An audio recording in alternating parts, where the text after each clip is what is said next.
Hey, oh, delayed. We are going live. It's real, it's happening, it's now. Okay, welcome everyone to Tell Having Fun. It's mandatory. My name is Greg Newton. I am the co-founder, along with my beloved partner, Donnie Jokum, of the Bureau of General Services Queer Division. And we have been here in the center since 2014. We've been in existence since 2012, and we're still standing. Yay. Thanks to you.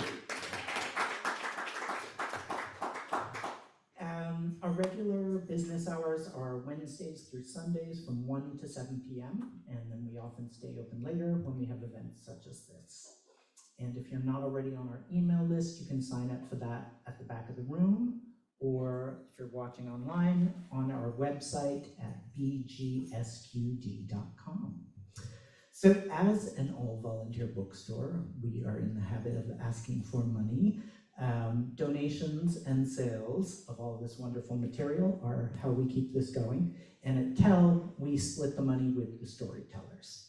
So I'm going to pass the bag around. I'm sure Dre will pass it around again at some point. And if you're able to throw something in there, great. It supports all of us. And there's also a Venmo QR code if you want to do it that way. And there's some change in the bag as well. And before we get started, I'm going to read a land acknowledgement and a statement of solidarity with the people of Palestine. So the Bureau acknowledges that our organization operates on the unceded land of the Munsee Lenape. We encourage you to join the Bureau in signing up to make a monthly donation to the American Indian Community Houses Mannahatta Fund. The Mannahatta Fund, according to its website, is an invitation to all settlers and non-native people who wish to acknowledge the legacy of theft and genocide that comprise the history of New York City and the United States. And you can find out more at mannahattafund.org. The Bureau also recognizes Palestinian liberation as a queer issue. As queer people, we know all too well that many people view us as threats to their comfort, safety, and well-being. For some of us, this includes our parents, our families, and communities of origin. We know that many people would prefer that we did not exist. This reality evokes in many of us a deep empathy with others who are likewise seen not as fully human, but as problems to be solved, questions for which the answer is ultimately elimination and erasure. As we watch the ongoing genocide of Palestinians by the State of Israel, carried out with the full support of our government and funded by our tax dollars, we witness the inevitable results of defining a people solely as a threat to the safety and well-being of those deemed inherently worthy of life. This horror compels us to speak out not only against the current bombardment and siege of Gaza by the State of Israel, now on its 470th day, but also against the historical and ongoing ethnic cleansing of Palestinians by Zionists and the conditions of occupation and apartheid under which Palestinians have been forced to live for over 75 years. While we are happy to read the news of a temporary ceasefire agreement that is set to start tomorrow, we are fully aware that the struggle for Palestinian liberation continues and the work of recovery and healing will only begin. As we look ahead, we take inspiration from the words of Jose Esteban Munoz, who wrote, "Queerness is essentially about the rejection of a here and now and an insistence on potentiality or concrete possibility for another world." You coming in? Come in. It's open. And now, please give it up for our lovely host, Dre Campbell.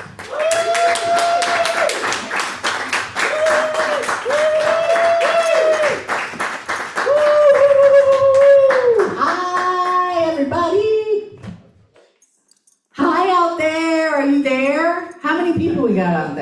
many people? Raise your hand. Are you there? I can't see you, but I love you. Welcome. And welcome to you. Hi, everyone. Who has been here to this event before?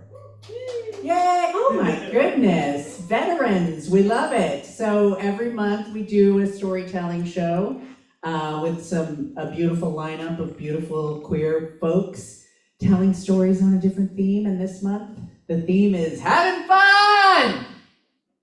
Wow. Wow, I expected more from you, honestly. Are we having fun? Woo! Shaking my keys, aka my genitals. Yay! Genital keys. Drag name. I have a few drag names. Elaine Stretch. Anyone? Elaine Stretch? No? Would you go? Welcome to the stage. Elaine Stretch. No? Anyone? No? Okay. All right. What else you got? Eva Marie's Taint. Was that already done? Eva Marie's Taint. Anyone? Who knows who Eva Marie Saint is? Not a soul. Wow. I'm very proud that I brought such a young audience, but also disappointed that nobody knows who Eva Marie Saint is. She's an actor. She was in North by Northwest. Anyone? Hitchcock? Hitchcock, Taint. It's so much fun here. Man Hathaway. That's a good one, right? Man Hathaway, honey. Man Hathaway. Welcome to the stage, Man Hathaway. And then it's me, and I just shake my keys for 20 minutes straight. It's very postmodern. What else? How's everybody doing with the congestion pricing? Does anyone care? Anyone here dealing with the congestion pricing in a big way in their life? Nope. Just no. Nobody. Who here drives? Does anyone have a car? Nope. Nobody.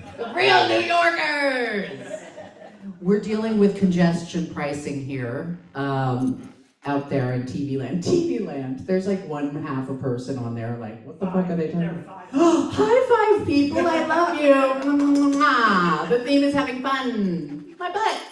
I want to show, okay, so there's a lot of amazing books here and items for your perusal and for sale, and I just want to show you some of them.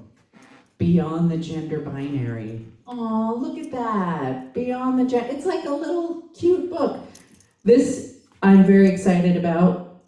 She just passed away. I want to honor her. The collected poetry of Nikki Giovanni. Yeah, give it up for Nikki Giovanni. Yes.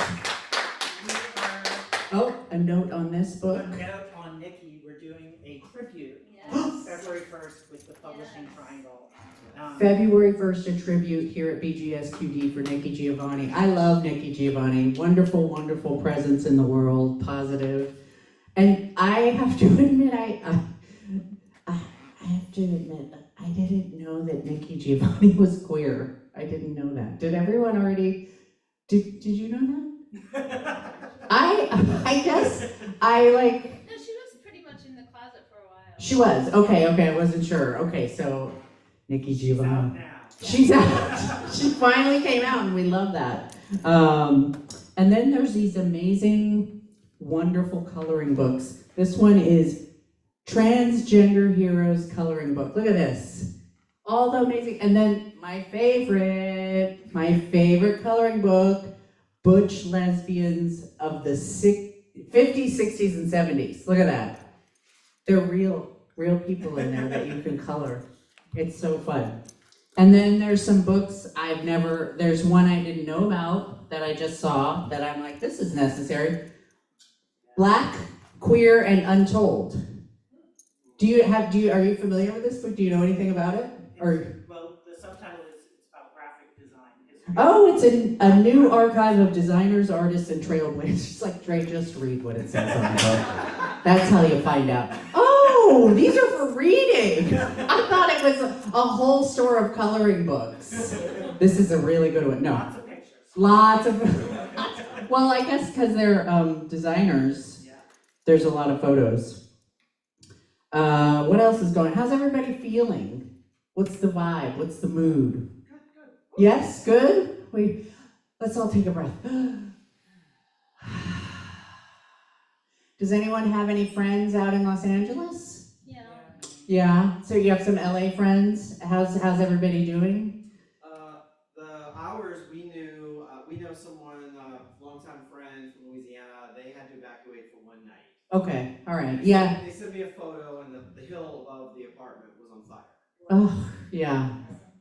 Sending love out to you if you're in LA.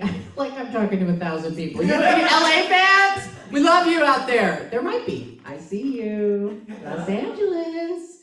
Oh, but there's a lot happening in the world right now. But, you know, the way to deal with it, in my opinion, at least at this moment, is to have fun. Yes. So we're all together. We're queer. We're loving each other. Community is very important, as we know, right? We got to stick together. We got to look at each other in our faces. We got to touch hands. We got to hug. We got to be in real life with each other. I think that's the antidote for me. Is like stand next to a person, be near someone, breathe the same air as much as it's healthy. You know, breathing the same air. And I don't want to be too controversial, but we should breathe some of the same air sometimes. And we have a new, what do you call this? Exhibit up. When did this go up? 2 nights ago. Okay, and what's the story here? It's called What Are You Looking At? Okay, photos on the wall. What do you look? They're all mostly photos? Yeah. Portraiture. Is it one artist? No, it's No, 5 artists, and one of them is named Buffon, Uh-huh. which I love. Is anyone, what? Based in New Orleans. Oh, are they all? Or Buffon? Just Buffon. Oh, Buffon. We love. They're gorgeous. And are they for sale? Yes, they are. Oh, you can find that online as well. Is everybody ready for our first storyteller?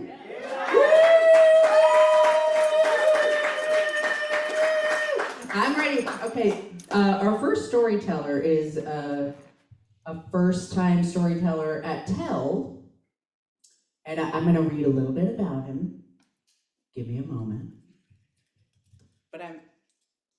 But you're not a first-time storyteller in general, right? No. You're an old pro. Okay.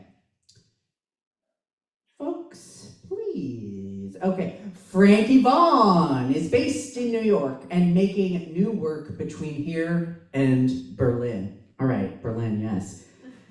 Frankie works with video, sharing his familiar stories, including 3 a.m. ER visits, odd jobs he's worked, and awkward sexual encounters. We love awkward sexual encounters. We love to hear about it. Using video as a visual language, he draws on his own experiences, familiar, platonic, romantic, and imaginary ones. We love those too. Fantasy. Formulating them to a concise, topical material. Frankie is currently earning his MFA in visual art and an MA in art history at Purchase College. Everybody please give it up for Frankie Vaughn! Yay! Ooh, I love your shoes. Hi, live stream. Hi, everyone. I have a couple of friends in here. How do we say hi? Oh, I thought it was gonna look totally different on here than it does. Hi, everyone. Is this clear enough? Yes. Cool. So I'm a first-time storyteller at Tell, which is kind of exciting. So thanks, Ray, for having me. Yeah. So tonight's theme is called having fun, and I didn't know if that was a double entendre for like sex.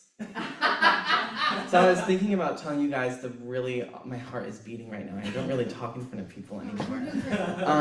Is beating is pounding. We support you. We support you. Yes. So I was thinking about telling you guys some awkward sex stories. When I figured, I was like, I don't know. Like I feel like I've lived 9 lives in the past 3 years. And every day I wake up and I decide I'm gonna reinvent myself. And so the story I'm gonna tell you is about the version of me that was like, oh, I'm gonna move. I've been going back between New York and Berlin, And this is just like, I guess, like a little setup. So I was living between New York and Berlin for a little while, and it's kind of like, oh, this is fun. Like I graduated from college, like I did the thing, like yay, like I made my parents proud. And I wonder if they're watching this. Hi guys. Mwah, if you are. And I like did the whole shebang and shaboodle, and I was like, okay, like all my friends are in Berlin, being at Wannsee in the summer, like, oh, this would be nice, blah, blah, okay. So I booked a ticket. I went to Montreal with my cousin, and I was like, okay, we're gonna go to Montreal. Maybe I'll like meet some fucking Canadian hunk, and like, I had no plans for the summer, you guys. Like I had literally fucking nothing. Like I moved out of my apartment, and I was like, wherever I land, and I just kind of was like going with the flow. Because usually I like lived my life. Also, I should really set a timer. Okay, it's 7:33. Because where was I? I went to Montreal and I thought I was gonna meet some studs. So I was like, okay, like let's do it. There's an Eagle in Montreal. Haven't been, let's go. So hopped on an Amtrak, that happened, was in Montreal. It was like the fucking worst trip of my life. It was like a literal fever dream, the entire thing. I think I hope my cousin's not watching this. It was so bad, and the one memory, like the core memory, my best friend's in the audience. I signed up and I was a cam boy one night, and I was like, I'm just like fucking bored. Like, so I was a cam boy for like a mere 25 minutes. Because I was like, they're not gonna fuck me. Like in my IP address, like you're not gonna catch me. Like you simply can't, because I have like 3 other cities I'll be touring this summer. And so I was a cam boy for a couple of minutes, and then I was like, what the fuck? Like these men are. It's true what they say about the dark web. But so that was like a fantasy I lived for, and I was on FaceTime with my other really close friend, and she was like, strike a pose, and I was like, these men are getting kind of fucking vicious over here. And then I was like, okay, maybe I won't do this anymore. So I turned off the camera. I think it made like 35 cents. And it's like sitting in some. I've never done this. Like even in my journal, like okay. 35 cents sitting in a Chatterbait account. My ears are so red. Like I can't believe I'm telling this to the public right now. Because the new version of me like really loves keeping things private and putting it in a journal, and I'm calling that maturing. I don't know if this is for me though. I have to say I don't know if this is for me. I'm Leo. I don't know. Are there any other Leos in here? Fuck you guys. Fire signs? Right. This is like gay rights. Like guys, come on. There are no other fire signs in here. Wow. Seriously? Wait, I'm like, there are no fire signs in the room with us. Is God in the room with us? Like, what the? Are you guys serious? Like Scorpios, Pisces. Is it water? Like mostly water? Pisces? Earth, air. I'm not even sure. No fire anywhere in the chart? What are the fires? Fire's Leo, Sagittarius, and Aries. Are you an Aries? Sagittarius! Okay. Sagittarius are like, they like, yeah, y'all are fire. I'll allow it. Okay, so I'm in Montreal and I'm like on Chatterbait, blah, blah, blah. That's like not even the awkward part. So I wrap up Montreal. I'm like thinking I'm doing something, and I'm like so not doing anything. I watched Fish Tales on a Netflix. Like you could like share your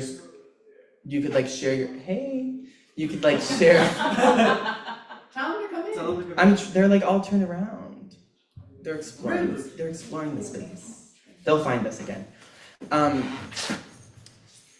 Watched some movie on Netflix with some friends and was like, okay, whatever, wrapped up Montreal, came back to New York, and I was like, yeah, there's gotta be a party of sorts. We should go over after.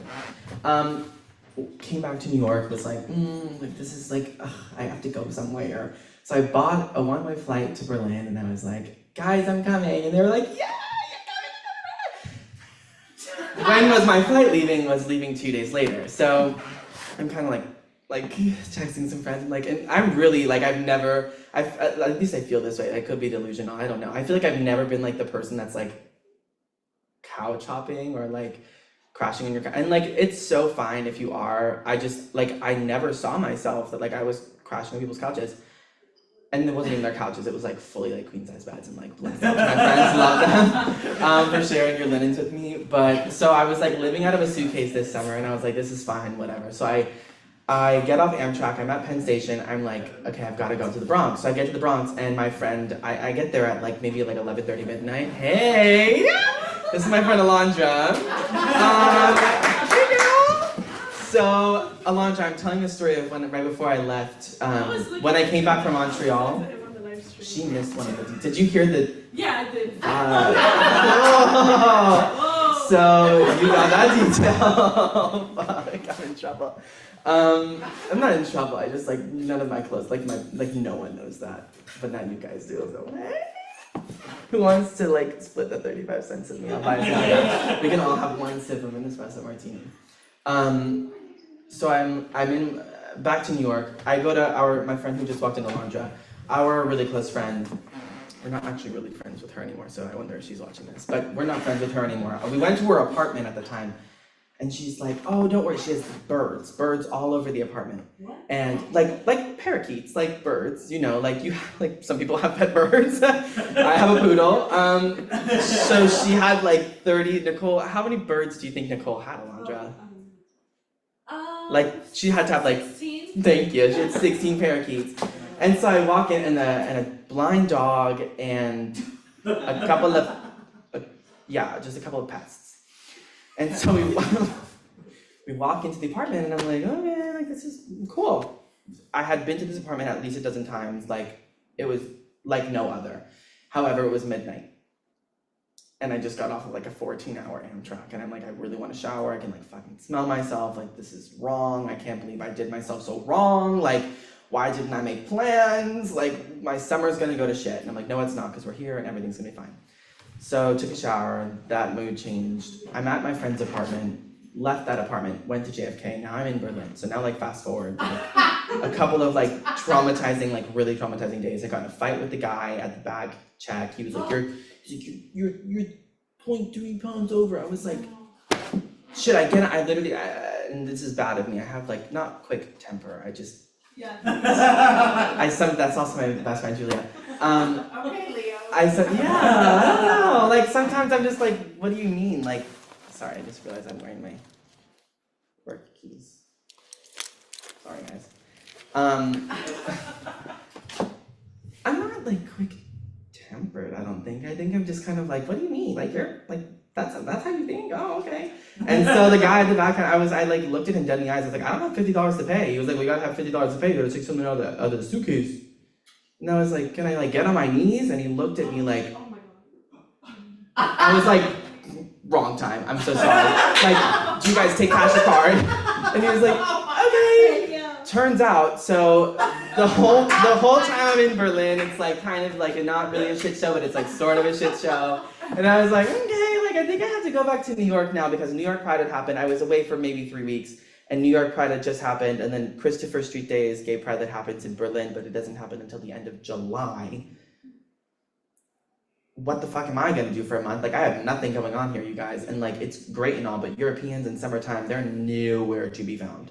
And if you have any friends in Berlin who like are Berliners, and they are like, if I don't see you today, I see you tomorrow. If I don't see you tomorrow, I see you the next day. And it's like, well, fuck, I guess we're all gonna die alone then, shit. Like, okay, so that was like my like month and a half stunt that I like pulled when I was in Berlin at the time. And called my uncle. My uncle lives in northern Germany, and he's totally watching this live stream right now. He lives in northern Germany, so I call him and I'm like, hey, like I kind of have to get out of this city. Can I come crash at your place for a couple nights? He's like, yeah, like no problem, like no problem whatsoever. So go to my uncle's house, whatever, go back to Berlin, pack my bags, come back to New York.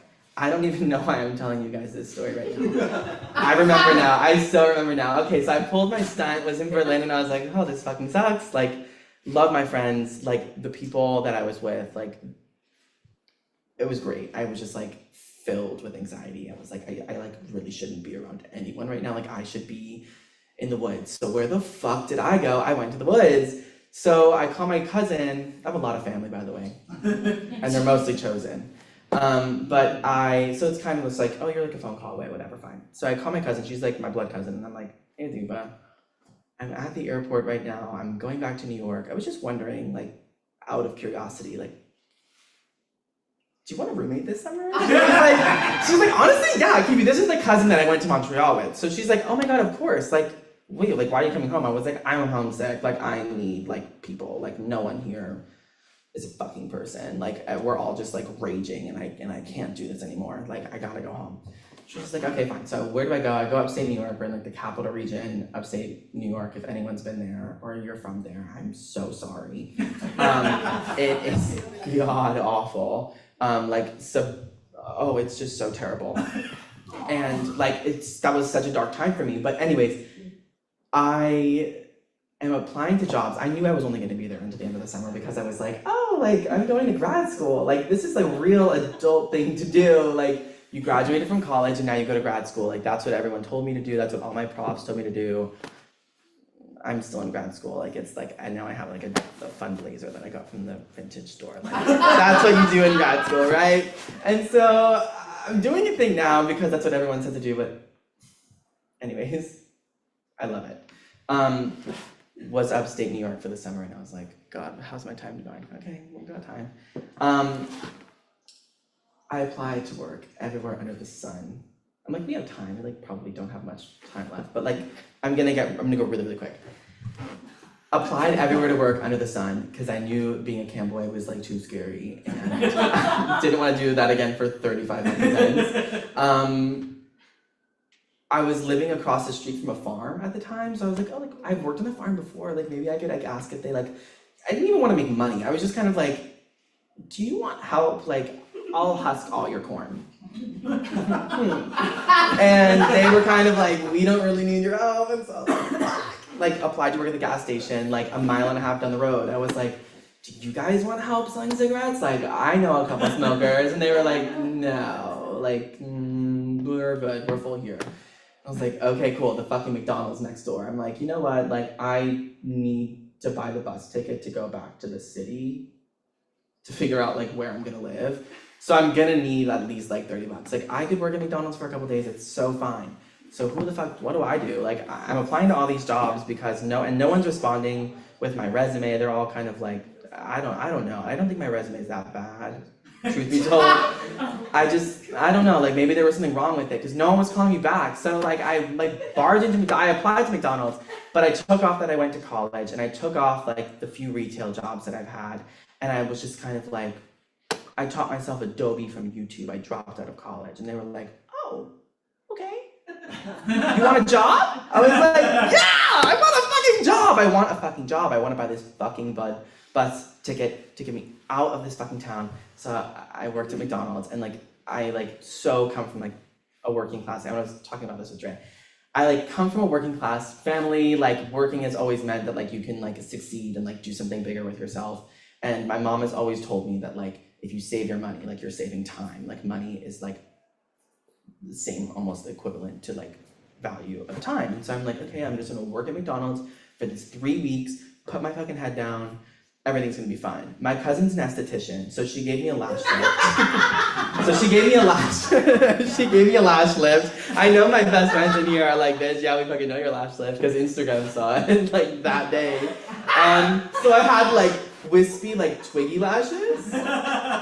And I also had a buzz cut. I was a mess, you guys. It was a fucking mess.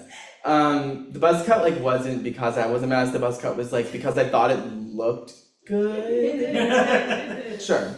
And thank you. And so I had a buzz cut and like twiggy lashes, and like I was like maybe like 15 pounds heavier, which is like not important, but it's like important for the story here, okay? So I'm starting to work at McDonald's. They don't train me, no nothing. They're like, put on the fucking apron and like, go put those fries in the bin. I was like, I'm not even wearing fucking non-slip shoes. Like, what do you mean? Like, I fully walked in wearing like Danskos. And they were like, I think I was wearing like Danskos Carpenter jeans. And like, then I threw on like a McDonald's t-shirt. And I was like, oh, like, where are the fries? Yay, I'm gonna do fries. Like fucking twiggy lashes, okay? I'm like, right? Like my, like batting my eyes. Anyway, so like I like learned how to use the fryer and like I changed the oil. The manager there told me, like the grill manager, there's all kinds of managers at McDonald's, you guys. The grill manager was like, we oven, like fucking like, hold on. we haven't changed that oil in like maybe 9 weeks. And I remember when he first said that, I was like, where are you from?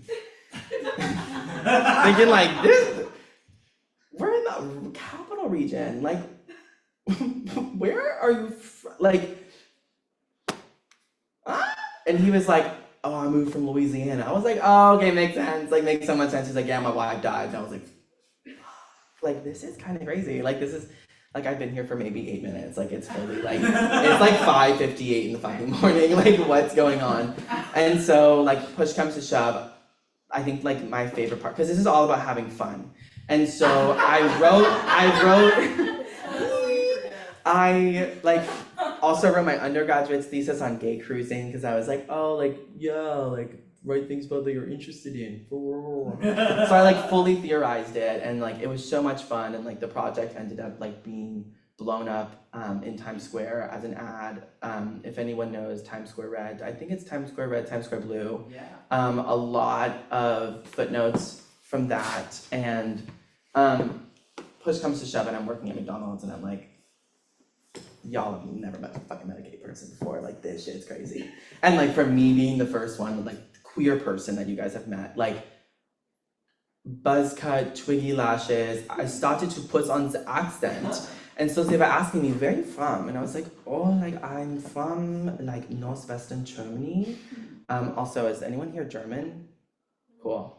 Yeah, like from Germany. I don't want to like offend you. If I am, like tell me to shut up. I don't think this is offensive, it's just like a German accent. But anyways, doing my like little German stunt, whatever, because I thought it was fun. And they were kind of like, who the fuck is this person? So every day I would come in, like being a new character. And then my morning walk there was maybe like 35 minutes. So I start like putting 2 and 2 together, and I'm like, I should be documenting this. Like, this is some like Daniel Boskop shit. Like, this is some like, in 30 years when maybe I'm dead or something, they're gonna find in my journal. So like, maybe I'll take a Polaroid, I don't know. So I started documenting it, it was like kind of fun, and I started like having more and more fun with it because I like had literally 30 cents to my name, and that was my way of having fun. Out of all of this, I think the craziest experience that I wanted to tell you guys, the reason why I'm like, oh yeah, like I worked at McDonald's. I've worked a lot of fucking weird jobs. Like I've worked a lot of weird jobs, and now I can publicly say that I was a camp boy and that I worked at McDonald's, because that's not on my resume. But I did have a heart attack on the job. My 16-year-old general manager was screaming in my ear. I'm Turkish. The head chef is a Turkish woman.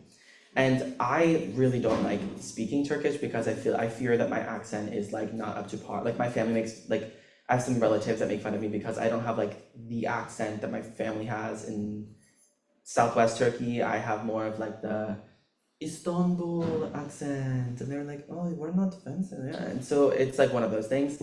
So I've just kind of like dropped it all and been like, whatever. But I'll speak to her in English, and she was speaking to me in Turkish, and so like we would just be fucking gossiping for hours and hours and hours on end.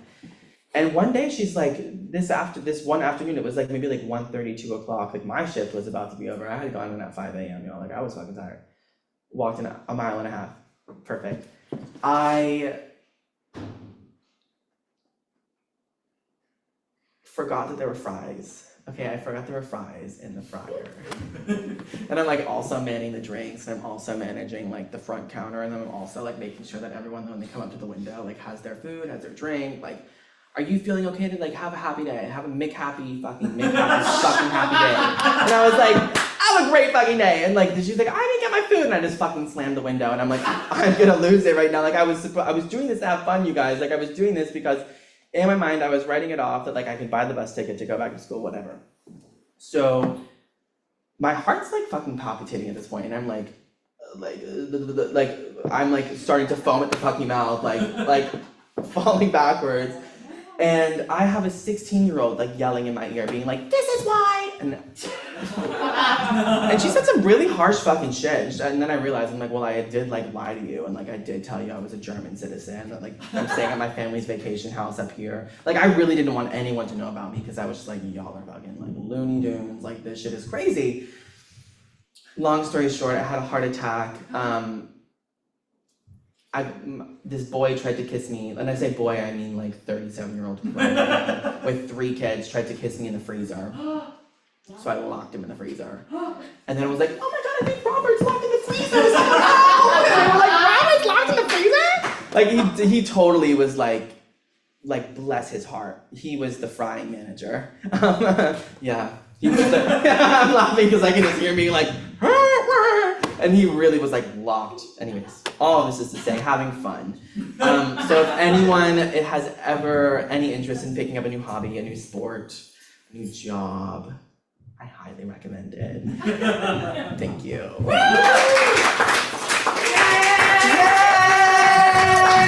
Yay! Thank you, Jay. Give it up for Frankie Vaughn!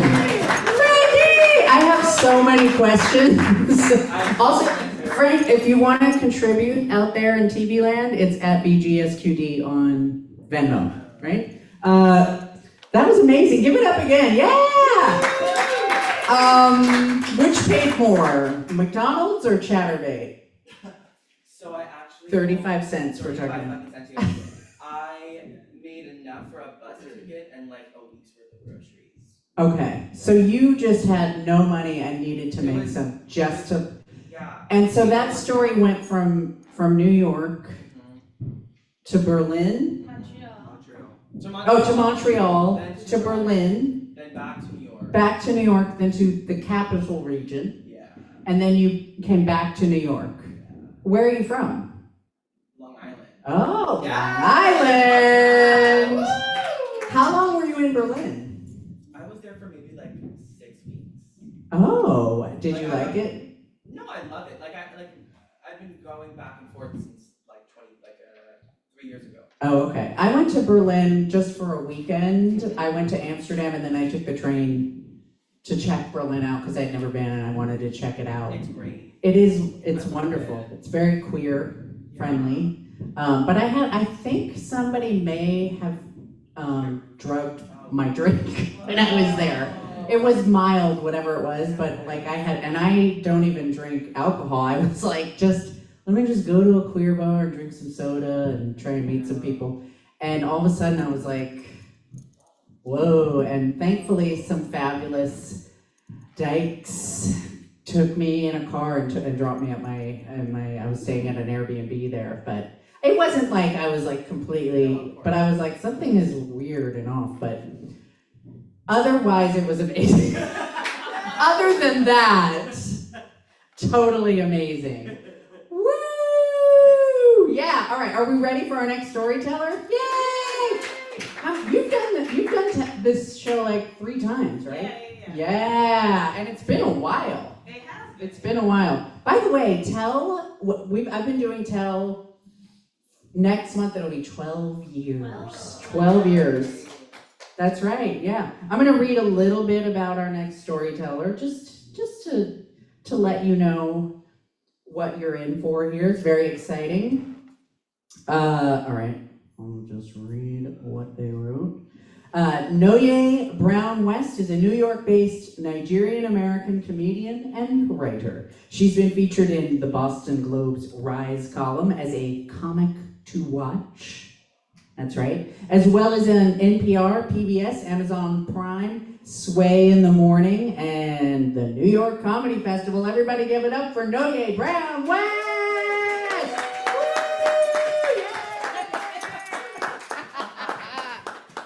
Hello. Hi, everybody. There too.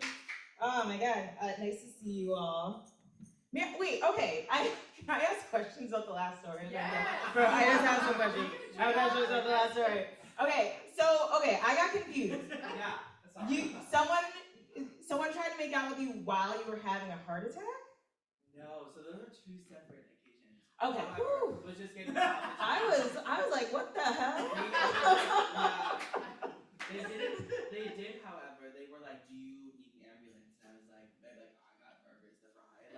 Wow. Isn't that crazy? And they offered to send me to the hospital, but then they were like, this isn't workers' comp. Oh. So, yeah. I know. So I flipped Patty, that was pulling a SpongeBob SquarePants. Yes, Like, woman patties. 3 weeks, but like, good grief. But so you did go to the hospital and you're fine. I Sorry. did actually like an hour and a half later, my shift was over, so I walked home and I called my mom and I was like, I had a heart attack, and she was like, bitch, what do you mean you had a heart attack? And I was like, so I'm like, she knew I was working at McDonald's, like this whole thing happened, right? And I just told her, I was like, yeah, like my Apple, this is how I figured it out. My heart was at, so for my age, I'm supposed to be like, I want to say it's like 185 to 190 like beats per minute, like max. Yeah. And my heart rate was at like 225. Oh my Like 220, God. and the highest it was 229. And I like literally like felt like I was like trembling. And you never went to a doctor after that? No, I still haven't. Okay, wow. This is what I wanted to ask. Okay, all right. You know what's crazy? I'm still here. You're So, still like, here. You're still here. Like I'm defying all odds right now. Like why would I go to the doctor? Like there was I felt like I was having a heart attack once at one of my friend's weddings, because I was having this like crazy chest pain the whole weekend. Yeah. But then I got back. I have a history of like colon cancer, so I was going in for a screening after my last colonoscopy. Yeah. And while I was at the screening, I was supposed to get an ultrasound. Okay. And the doctor, instead I told him, I was like, listen, my chest is so tight. Can you like do tests here first before I get this ultrasound? And he just did like the muscle tap test, like in the center of my chest. And he was like, oh, you ripped, like you tore your muscles along. And I did it in the most embarrassing way you could possibly think of.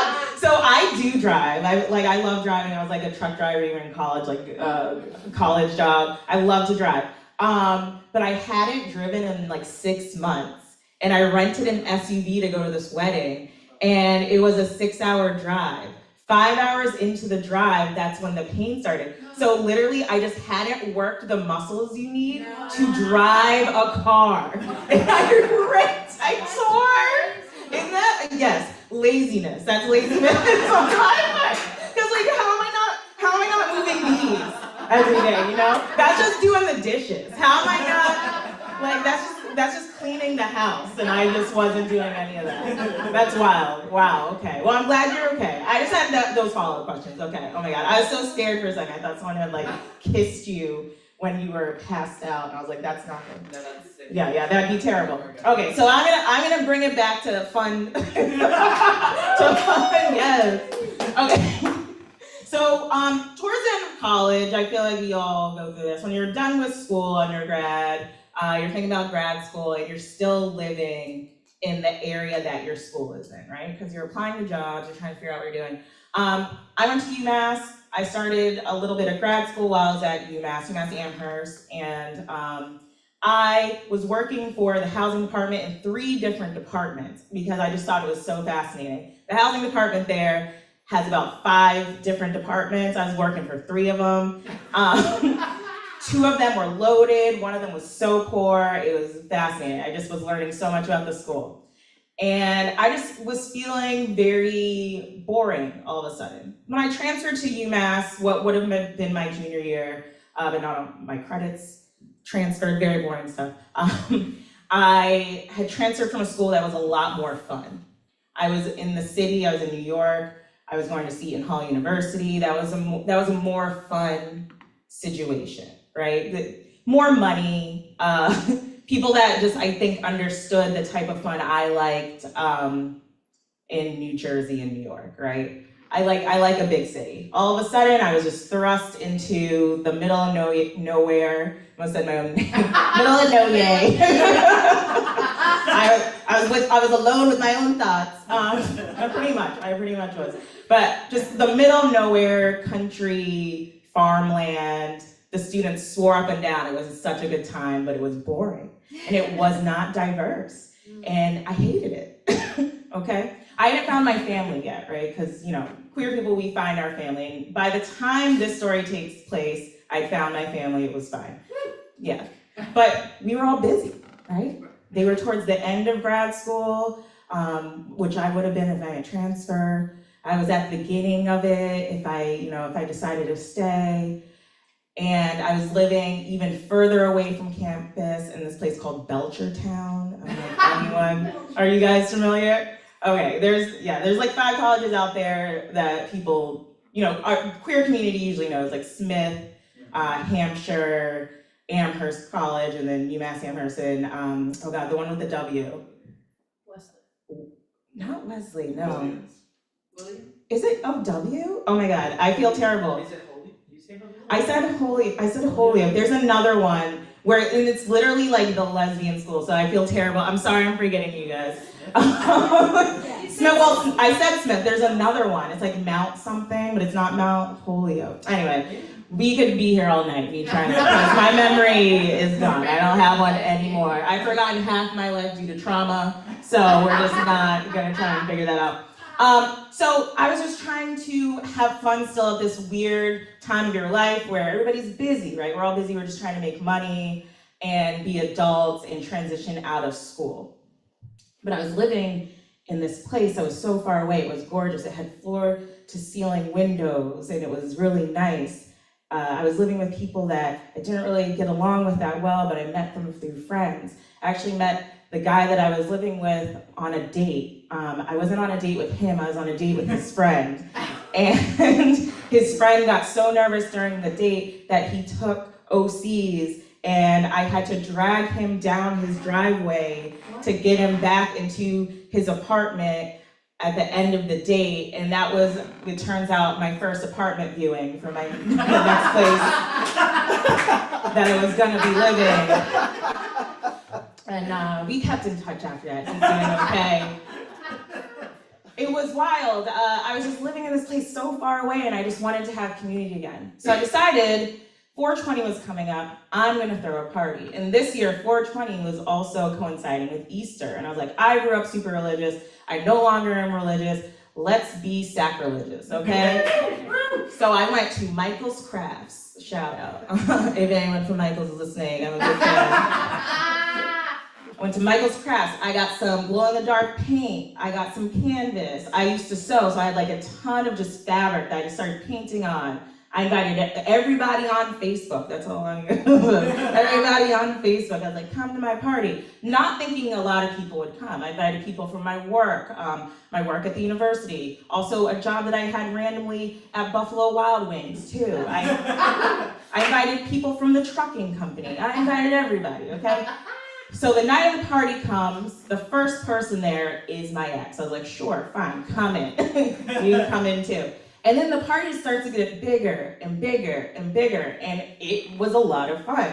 Only 3 people got their wallet stolen, which is like, that's amazing, right? Like only 3? Wow, great, love it, okay? So then I got a taste for this. I was like, oh my goodness, I actually really like throwing parties. I'm gonna try and do this again, and this is just a beautiful spot to do it, because it was open concept, and it was tall ceilings. You could smoke in there and it wouldn't even smell like smoke afterwards. It was a safe place for people to just stay, and if they're gonna do ketamine, at least they're doing it here and they're not driving, you know? So it was great. So I planned the next party, and it's a weekend that a lot of people are throwing parties because it's graduation weekend, right? So I knew I was up against a lot, but I was like, people are gonna come to mine. They're gonna hang out with their families, and then they're gonna come to my party, and it's gonna be great. So back then, the RSVPs on Facebook really didn't matter, right? So you could get a vibe of who's all coming to your party just based on that. And it's getting closer and closer to the night, and I only got like 5 RSVPs. I'm like, oh my goodness. And then I see everybody's going to this other party that I actually kind of wanted to go to, right? And it's closer to campus, it's closer to where my friends live, and I was like, oh man, all right. So I was like, okay, let me get ready for this party. I still did all the things I normally do. I put up my canvases, I had the puffy paint, I had the black light, I had all the cool trippy stuff everywhere. I had the playlist, mostly hip hop. Sorry everyone, if that's not your thing. And then, and it's like, you know, I still was planning for the party. So I noticed that the 5 people that said they were coming were people coming from the town my high school was in, which was like 3 hours away in South Shore, Massachusetts, right? And I was like, oh, okay, well, ooh, okay, they're coming. So I get ready, an hour passes, I said the party started at 9, nobody's there. I'm like, okay. Then 2 of my best friends from my hometown came. I was like, okay, at least they're here, that's great. And I start explaining to them, I think I'm gonna cancel the party, I think I'm gonna pretend I'm not here, I'm gonna turn off all the lights, and we're just gonna get out of here, we're gonna lock up. Then we see cars start to pull up, 3 cars. And we're like, oh my God, we just planned to not do this anymore. We want to go to that better party, right? We want to go to the party that everybody else is at. I'm getting text messages to come to that other party. So we decide to hide in the living room, in the kitchen. I'll explain what the kitchen and the living room looked like, just so you can get an idea of how dumb this was, right? So there was a couch here, big couch, a little couch facing like outward this way against one of the floor-to-ceiling windows on this side, doors here. Again, floor-to-ceiling windows, so no curtains, right? And then another couch here. Then you have the kitchen island, and it's about this big, like my length, probably like 7 feet, and it's like this tall, right? So my big friend, he goes behind the kitchen island. I'm like, oh, that was a good idea, all right? And I say big because he was very tall. He was, he was a little thick too, but we like that, all right? We're big fans, all right? So he goes behind the kitchen island. I go behind the couch on this side. Again, I want to repeat to you, there are windows facing in this way, right? And then my other friend, he I don't even know what he was doing. I think he went into one of the bedrooms, my bedroom, which also had floor-to-ceiling windows, right? So the people get out of the car, and we notice that they are the friends that drove 3 hours to be there, right? And then one of them is one of my coworkers from Buffalo Wild Wings, okay? And I was just like, oh my goodness, all right. So we keep hiding, because we're just like, I don't know what to do. We've already committed to hiding. It's very weird and dumb. They might be able to see us. And then someone starts knocking on the window, and they're just like, we can see you. So we stop hiding. It did take us about 10 minutes to just be like, all right, no, they definitely can see us. So let's just get up. So we got up, I opened the door, I explained to them, I'm so sorry, this party's not gonna be as cool as the last one. I actually was gonna cancel it, and we were gonna go to another party. And they're like, yeah, we'll all go to that other party. Like, why did you make us wait outside for 20, 30 minutes? And I was like, I don't know. Very dumb. I might have smoked some weed, I'm not sure, okay? I wasn't thinking straight, everybody. Okay. So we get up, we go to the other party. It's about 11 p.m. at this point in time, because that's how long I waited for people to show up to my house. That party's kind of dwindling even. There's still people there, but I got there and I wasn't really having fun. Yeah, I know. So what we did is we went around, found my friends that were at this party, and we were just like, hey, do you want to go back to my place and just be chill? Just have a chill time where you can just sleep there and it's fine. And we got a couple people. So we ended up coming back to my house. We just had a good time. There might have been some ketamine and knitting. That was my favorite activity at this time of my life. Okay, ketamine and knitting, right? And it turns out that's a real thing that doctors prescribe to you now. Ketamine and knitting. So if you have, and I have OCD, so who knows? Maybe it helped with that. It didn't.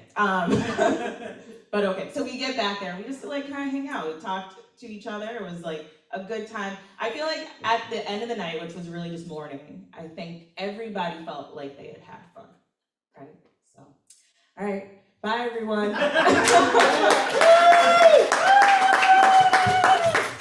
Yeah! Give it up for Noe! Woo! So wait, you were hiding, and people were just looking at you what are you? They could see our legs full. Were you embarrassed, or were you just oh, we're just playing a game? Well, I was embarrassed. Oh, okay. And how many people were out there waiting? It was 5 people. Okay, well that's a significant amount. I thought it was 25 people, but 5 people is a significant amount. Woo! Give it up again for now, yay! Okay, we're gonna take a 3-minute break, and then we're gonna have our final storyteller of the night, which is, your mind is gonna be blown. 3 minutes, and pass the donation bag around if you haven't donated. Go to Venmo at BGSQD. We're gonna have a 3-minute break. We'll see you soon. I'm gonna dance until it pauses.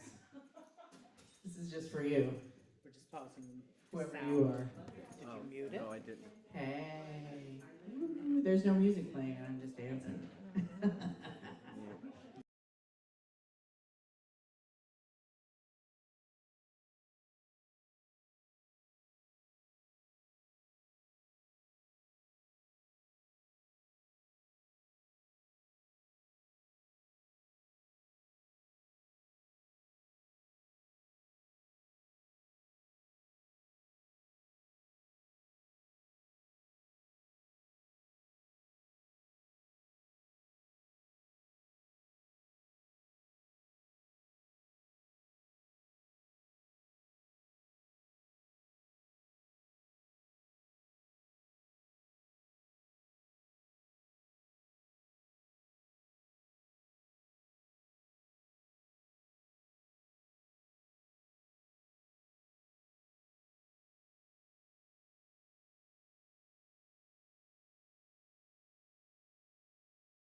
Welcome back.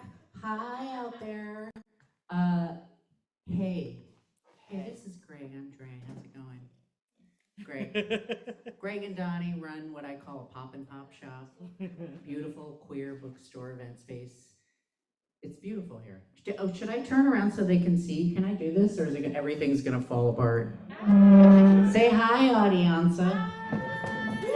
Yay, audience to audience interface. Yay. Okay. Watch. Whoa. That was crazy. Welcome. So I've been told to engage you more. I don't know if I've been engaging with you enough, but if you want, I don't know if I'll be able to see them, but write in the comments, maybe amongst yourself, the funniest thing you've seen tonight, or whatever you like. Make a comment, engage with each other, and then I'll try and engage with you later. Yeah, welcome. Woo, BGS how's everybody feeling? Did you know there's some beverages in the back?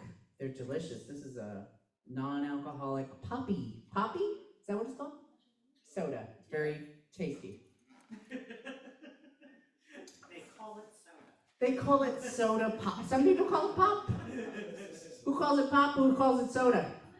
And then what's the other thing? Soda, pop, Coke? Just a Coke? I know you do not drink. I know what you drink.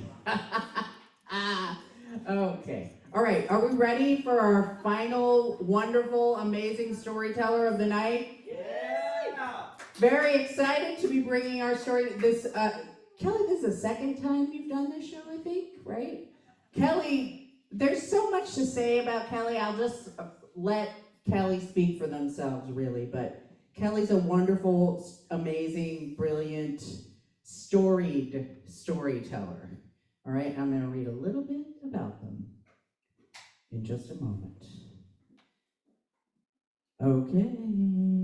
Kelly Dunham is the non-binary ex-nun, storytelling nurse, author, trauma-informed comedian, so ubiquitous in modern Brooklyn, and has appeared on Showtime, BBC 4's Sunday Religion and Culture program, the Discovery Channel, the Moth Main Stage, and the occasional livestock auction. Kelly is the author of 7 hilarious books about non-hilarious subjects and speaks frequently to people with impossible jobs about using humor to combat vicarious trauma, deal with stress, and resolve conflict. But Kelly recently lost some business because of the upcoming political situation, so please invite Kelly to speak at your conference. PGN named Kelly one of 48 LGBT creative people of influence in 2024, and former NYC Mayor Bill de Blasio once called Kelly a show-off to Kelly's face. Everybody please give it up for Kelly Dunham! Keep it going for Dre and all the other storytellers. Yeah! So Dre and I did was it a movie? You think it was a movie? I don't know. Somebody got a Guggenheim, not a Guggenheim. It's a music video. Yeah, it was a music video? See, I didn't even know what we were doing. We were out on Fire Island for a week, and we got to pee on Penny Arcade, which most people have not gotten to do. In a kayak, Penny Arcade in a kayak, which sounds like that's a fever dream, but it's not. That really happened. Yeah, that's right. Covered in cum. So covered in cum everywhere you look. Somebody's like, we should get out of black light. And I'm like, no, we should not get out of black light at all. We should never get out of black light. I feel like I dreamt that week a little bit. Okay, so I had a plan, but now my plan feels like I want to tell also a running away, hiding not very well story. How many folks have heard my Extraordinary Woman conference? Conservative Christian Women's Conference. You guys have heard it like 1,000 times, right? They're like, no, we haven't. All right, well, okay, nobody else mentioned this, but I'm not really thrilled about about what's gonna happen on Monday, but I am really happy that this period of American history where it's like, wait till your father gets home, I'm not enjoying that part at all. And I know that, it's gonna be terrible. There's no question that it's gonna be terrible. And it's gonna be most terrible for the people, this is the uplifting part of my presentation. It's gonna be most terrible for the people who can least afford for it to be terrible. That's 100% true. And also, you can go to war on trans people and queer people, but Gen Z is not going back in the closet at all because they don't even know there's a closet to go back into. They're like, closet, you say? What are you talking about? They're like, why would we? I already have my socks on. I don't need to go into a closet. I worked in a New York City public school for a decade, in a public high school for a decade, and one of our sophomores, when he realized that he had a non-cisgender, non-heterosexual gender identity / sexual orientation, he came to me and he said, well, we need to make an appointment. We need to schedule an appointment with the principal for when I can do my PowerPoint about my gender identity to the staff. Please note, he did not say, let's go ask the principal. He said, let's go schedule this PowerPoint with the principal, as if that was the designated procedure. So when I realized when I was a sophomore in high school that I had a non-cisgender, non-heterosexual sexual orientation / gender identity, I joined the puppet ministry at church. Which is the most absurd part of born-again Christianity, is always the puppet ministry. Because what you do basically is you try to annoy people into loving Jesus.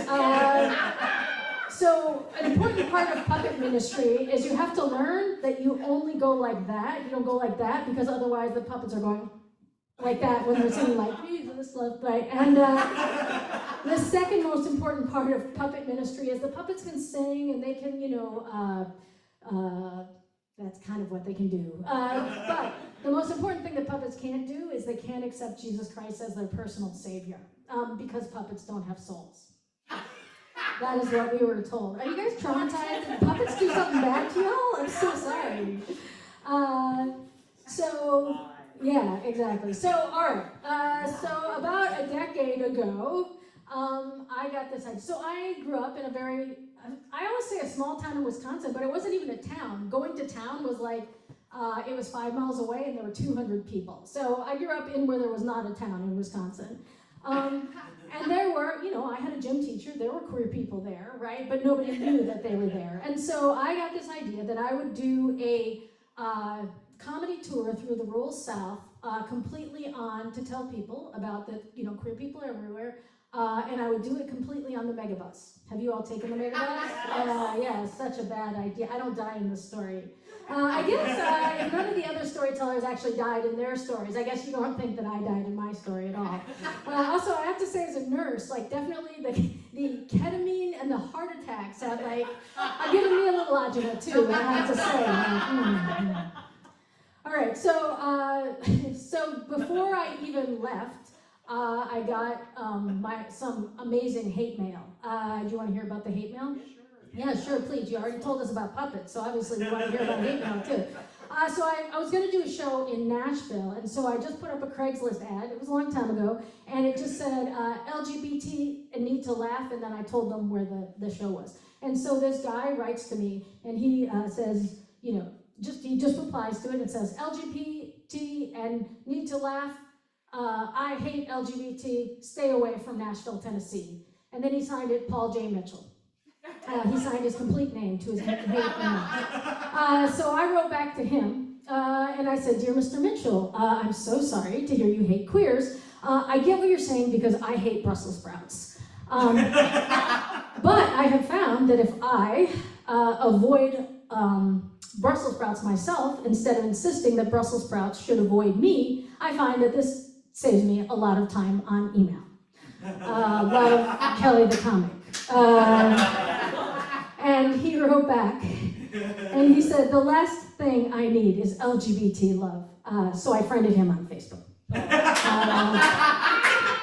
And actually, I am still his friend on Facebook, because whenever he decides discovers that it's me, because I'm always inviting him to queer events, I don't know what we're gonna do next. I guess he and I are gonna have to go to Red Button or whatever the hell it's called, Red Note.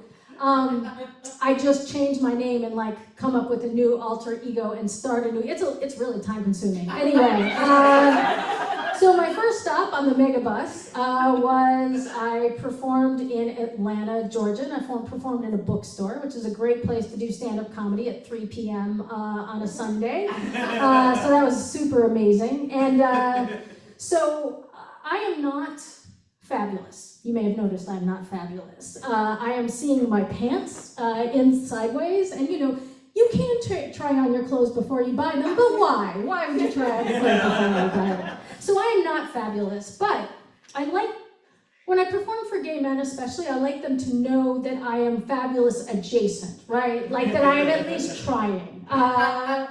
And so, whenever I performed with drag queens, I would just steal their glitter and like put glitter in my hair, right? And when I got to Atlanta, I hadn't performed with drag queens in a while, and so I just went and bought some glitter, but I bought it at the dollar store. I don't know if you've ever bought glitter at the dollar store. It's just little shards of metal. So I just was like shaking it on my head. And then you cannot get shards of metal out of your hair, no matter what you do. So I did my show in Atlanta with shards of metal in my hair, very fabulous. Got on the bus in Atlanta at 5:30 a.m. And the woman looks at me and she goes, "Are you a clown for children's parties?" And I said, "No, my name is Kelly Dunham. I'm traveling through the rural South trying to explain that there are queer people everywhere because, as you know, sexual orientation and gender identity are two different things." And she said, "You should just tell people you're a clown for children's parties."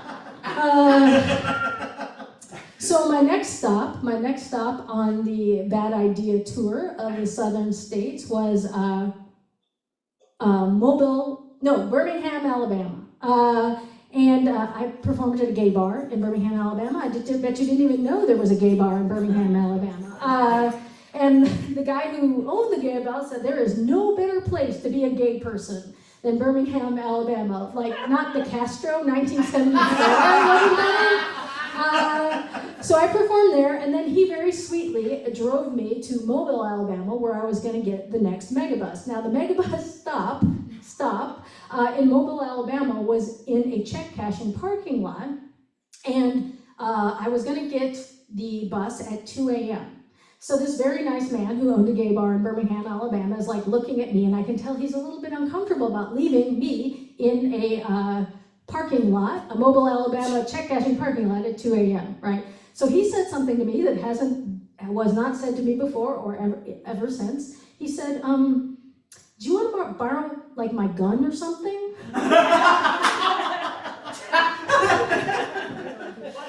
And I was like, "Well, thank you, but I feel like there's some holes in this idea of me." Like, okay, so assuming that I would know how to shoot a gun, since I grew up in a rural area, but I haven't really shot a gun since I was, a child, that I would be able to shoot the person that I wanted to shoot, that I would want to shoot somebody, and then also, what was I going to do with the gun afterwards? Like, FedEx him back to him? Like there wasn't there. So I said no, but thank you very much. So as I was sitting there on my luggage, waiting for the Megabus at 2 a.m. in Mobile, Alabama, check cashing parking lot, this guy drove up in a pickup truck, like something out of Central Casting. And he rolled down his window, and it really was that, because it was an older pickup truck, and he yelled out the window, "Hey, you want to give me a suck job?" And I was like, "Wait, what?" Because I think he meant a blowjob. But then I was confused, because a blowjob actually is a suck job, right? Like, really, if you're describing it more. So I was just thinking, does he think that I don't really know what a blowjob is? So he's just describing it to me so that I understand how he's attempting to gay bash me? Like, is that kind, or is that just he's like remedial gay bashing?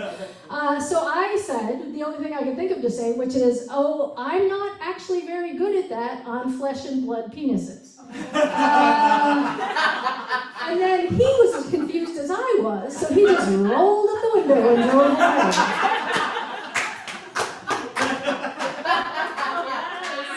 So I confused somebody somebody out of gay bashing me. So remember that for the next 4 years. Then my next spot, then I performed in Nashville, Tennessee, and I performed in a anarchist theater collective. Has anyone ever performed in an anarchist theater collective? No, it's calling it an anarchist theater collective space, it was actually a shed. And it was a shed that had been condemned. And because of that, nobody wanted to come to the show because it was in a condemned shed. The two people who showed up was Sideshow Benny. You may know Sideshow Benny from, he's the person that is often, if there's some freak show, he's the person who nails the dollar bills to his head. So that's Sideshow Benny. I know him from Polyamory Pride, of course. So Sideshow Benny came to the show, and also I have a biological sister who lives in Nashville who is an accountant. Sideshow Benny and my sister, the accountant, sat in the condemned shed of the Anarchist Theater Collective. And when people complain about anarchists, they're like, oh my God, those anarchists were so unorganized. And it's like, well, come on, it's kind of in the name. It's just like unorganization plus lack of bathing, right? Intentional lack of bathing. Anyway, so of course things started late. And I don't know what my sister, the accountant, and Sideshow Bernie talked about, but now they are friends on Facebook, so I feel like I did my job. So then the only place there wasn't a megabus to go in between was in between Nashville and Huntsville. And between Nashville and Huntsville, I had to take the Greyhound. And the Greyhound started to break down in the rural area between Nashville and Huntsville. And I didn't really have a plan if the Greyhound broke down. Oh, first of all, when I got on the Greyhound in Nashville, these guys got on these guys in just plain t-shirts and brand new blue jeans got on the bus, and they had just gotten out of prison, and I knew that they had just gotten out of prison because they went, hey, we just got out of prison! Then they were like, oh my God, there's a chick on this bus. And I was like, oh my God, you have been suffering for however long. You have been incarcerated by our terrible justice system, and now I am the chick on your bus. This seems so unfair to me, or to you. Totally, it's totally fair to me, unfair to you. So the bus started to break down, and then I was like, I didn't really have a plan. Well, I kind of had a plan. I figured Grindr was going to be my plan. There's going to be some person looking for a suck job on Grindr, and I'd just be like, hi, I'm a middle-aged non-binary person. Can you please pick me up and save me? But the guys who had just gotten out of prison were so sweet. They could tell I was a little bit nervous, and they're like, we got you. Don't worry about it. We got you. And then one of the guys puts his arm around me, and he goes, and we're not like the other guys. We really did it. This is supposed to be consoling to me. And to be quite honest, it was. It made me feel 1,000% better. So it was actually great. Okay, so the last stop on my bad idea tour was, okay, so do you know who the Million Moms are? You familiar with the Million Moms? Okay. So the Million Moms are allegedly a grassroots group of a million moms, but they only have 10,000 friends on Facebook. And so it's hyperbole. And also, they're headed by a dude who I believe is not mom identified. So there's just a lot of problems there. But they're always trying to do the clean up of the media. They were mad when Ellen had a cover-up, whatever, not cover-up, cover-up. I guess that's what it was really for Ellen, wasn't it? It was cover-up. Yeah, they were mad about that. And then one email that they sent was complaining. They're like, oh, Clorox is obsessed with sex. So this is why they said Clorox was obsessed with sex, because Clorox had a commercial where a guy was holding a cucumber, and behind him it said that something, in a grocery store, and behind him it said that something was 69 cents. And I was like, well, somebody is obsessed with sex, but I don't think it's Clorox. I think it's the Million Moms. Anyway, so the Million Moms have a conference in Birmingham, Alabama, and I was like, you know what? I should go, because my mom, when I came out to her, she ripped up my birth certificate and sent it to me, but she watched a lot of Ellen, and we just hung out, and we had lots of conversations, and my mom and I were okay. So I figure if I can convince, if I can find a way to be friends with my one mom, certainly I could do it with a million moms.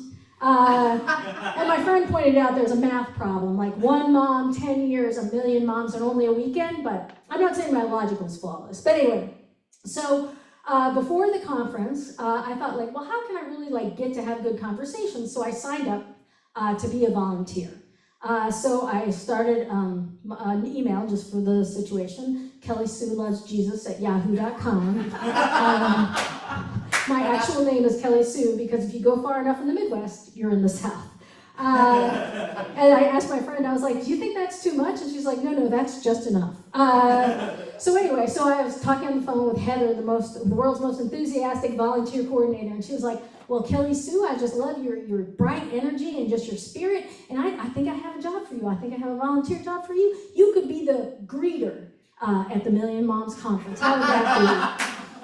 And I thought, like, I know how it's going to be for me. I'm just wondering how it's going to be for you. And then there was like one problem, more than one problem. There's one problem because I didn't know what I was going to wear. Because I know the more you put this in like pumps and a sensible pantsuit, the more gay I look, right? It doesn't make me look less gay. So I bought a pair of jeans. Well, I didn't buy a pair. I already had a pair of jeans. And then I bought an American flag t-shirt. And it was like that scene from Birdcage, like, what? It's what they like. You know, it is what they like.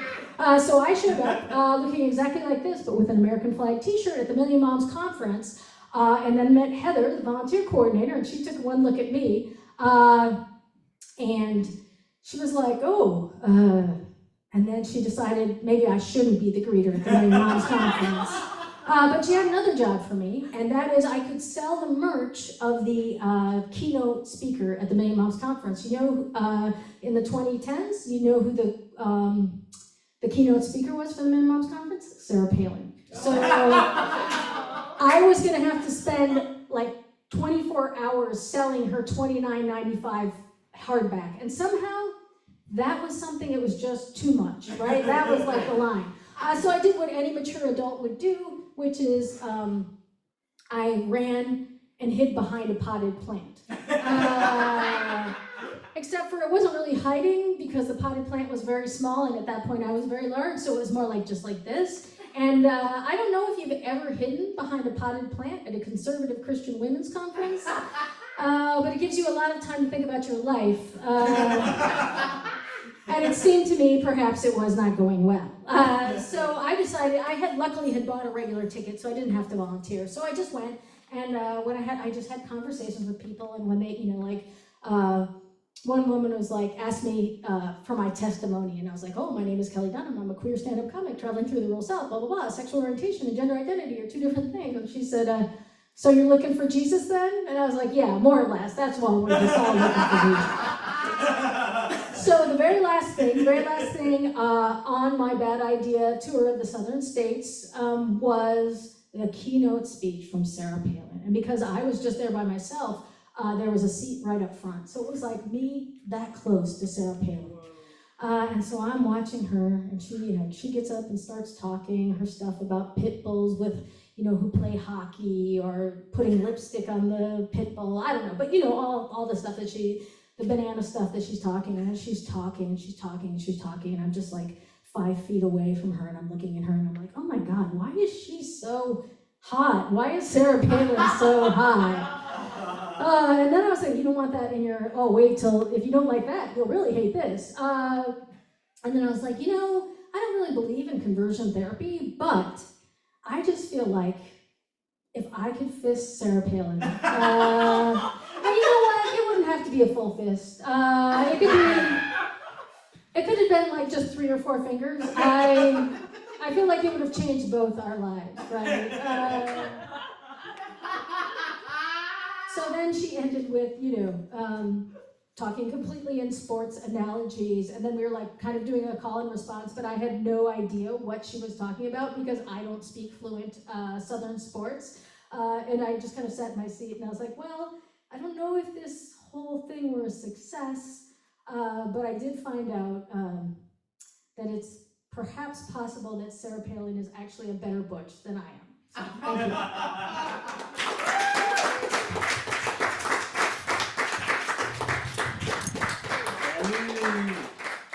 Give it up for Kelly Dunham, whose next book, Fisting Sarah Palin, will be out. Just kidding. Give it up, yay, for all the storytellers. Come on up. Come on up. Having fun. Did we have fun tonight? I think we did. Come on up, storytellers, take a bow. Come on, all of you. Frankie, Noye, Kelly, and I'm Dre. Yay! Take a photo. Thank you, everybody. We're here the third Saturday of every month for Tell. And I might be switching out of Instagram. I don't know. That remains to be seen. Are we doing a blackout of Instagram? And Yes. what's the story? Tomorrow for a week.